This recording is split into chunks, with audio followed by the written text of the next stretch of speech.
बिस्मिल्लाहिर्रहमानिर्रहीम। अस्सलाम वालेकुम। उम्मीद करती हूँ आप लोग खैरियत से होंगे। मेरे सारे व्यूअर्स को मेरी तरफ़ से बहुत बहुत ईद मुबारक। मेरी दुआ है कि अल्लाह ताला आपके तमाम रोज़े और इबादतें कबूल फ़रमाए, आमीन। इस बार मैंने ईद मनाई अपनी बहन और उसकी फ़ैमिली के साथ अबू धाबी में, तो मैंने सोचा कि मैं आपको भी दिखाती हूँ कि मेरी अबू धाबी में ईद कैसी रही। तो 29वें रोज़े पे हमने पैकिंग की और निकल पड़े अबू धाबी के लिए। जब वहाँ पहुँचे तो वहाँ गहरे बादल आए हुए थे और मौसम बहुत खूबसूरत था। अबू धाबी पहुँच के हमने रोज़ा इफ़्तार किया, जिसके लिए मेरी बहन ने बहुत मज़े मज़े की चीज़ें बनाई हुई थी और हमें बहुत मज़ा आया।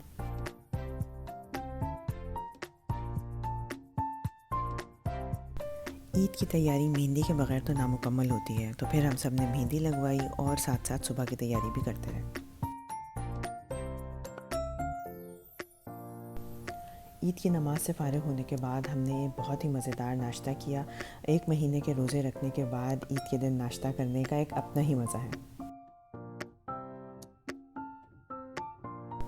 जिस तरह मेहंदी और मीठे के बगैर हमारी ईद नामुकम्मल है, इसी तरह बच्चे अगर ईद पे टॉयज़ ना ख़रीदें और आइसक्रीम ना खाएं तो उनकी ईद भी नामुकम्मल होती है। तो हम कुछ फैमिली और फ्रेंड्स से मिलने के बाद निकल पड़े बच्चों को टॉयज़ दिलाने के लिए।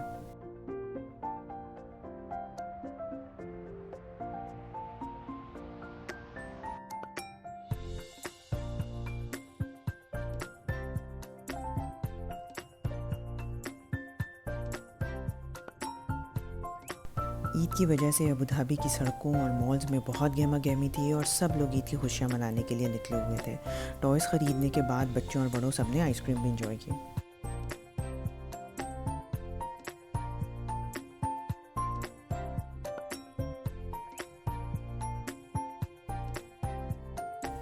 रमज़ान मुबारक के बाद ईद के लिए अबू धाबी में बिल्डिंग्स और सड़कों को बहुत खूबसूरती से सजाया गया था और वो देख के बहुत अच्छा फ़ील हो रहा था।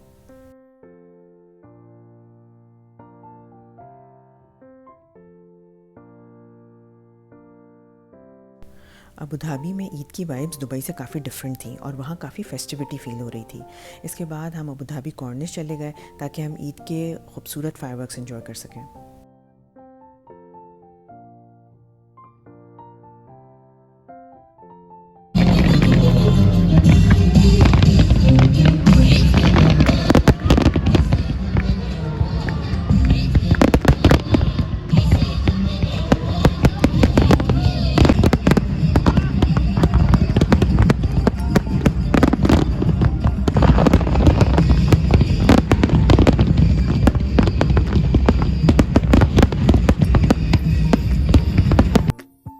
क्योंकि अबू धाबी का वेदर ईद पे बहुत प्लेजेंट था, तो हमने सोचा कि सेकंड डे बच्चों को कहीं पार्क ले चलते हैं। यही सोच के हम यास गेट पे पार्क आ गए, जो कि इंतहाई खूबसूरत था और बच्चों ने वहाँ खूब खेला और बहुत इन्जॉय किया।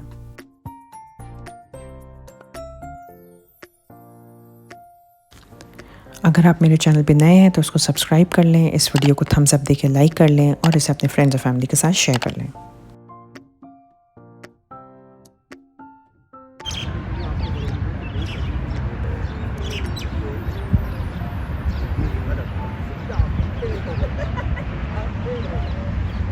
पकड़ लो इसे।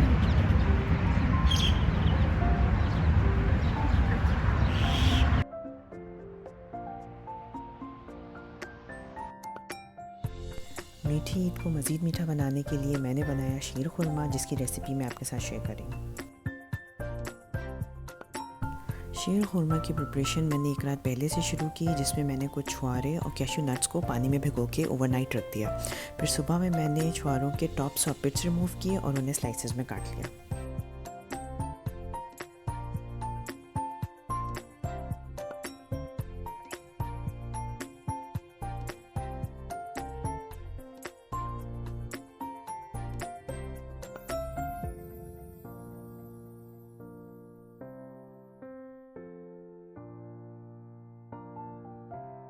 सोक्ड काजू या कैश्यू नट्स में मैंने थोड़ा सा पानी डाल के उन्हें ब्लेंड करके उसका पेस्ट बना लिया।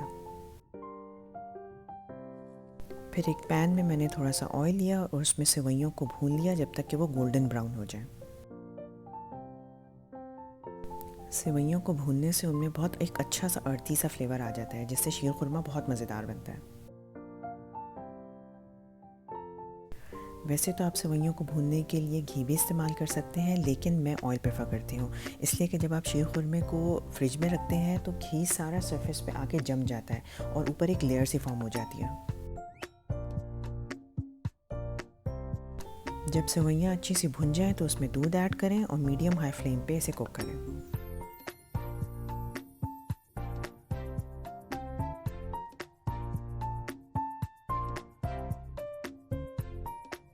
इसके बाद शीर खुरमे में इलायची पाउडर और शुगर ऐड कर दें और 5 से 10 मिनट तक के लिए कुक करें और साथ साथ पैन में चमचा चलाते रहें।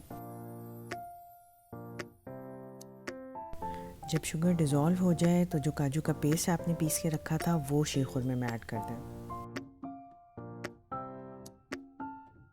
काजू का पेस्ट ऐड करने से ना ही सिर्फ शीर का टेस्ट बहुत इन्हेंस होता है, बल्कि शीर में एक हल्की सी थिकनेस आ जाती है जो उसको बहुत पैलेटेबल बनाती है और शीर बिल्कुल लिक्विडी नहीं रहता।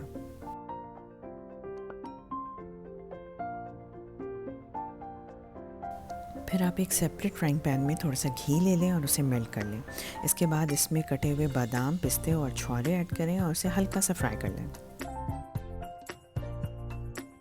ड्राई फ्रूट्स को फ्राई करके शीर में ऐड करने से एक तो उनका टेस्ट एनहांस होता है, दूसरा वो बिल्कुल क्रिस्प रहते हैं। मेरे घर में क्योंकि सिर्फ यही नट्स प्रेफर किए जाते हैं तो मैंने सिर्फ ये इस्तेमाल किए, लेकिन आप चाहें तो इसमें किशमिश, कटा हुआ नारियल और चिरौंजी वगैरह भी इस्तेमाल कर सकते हैं।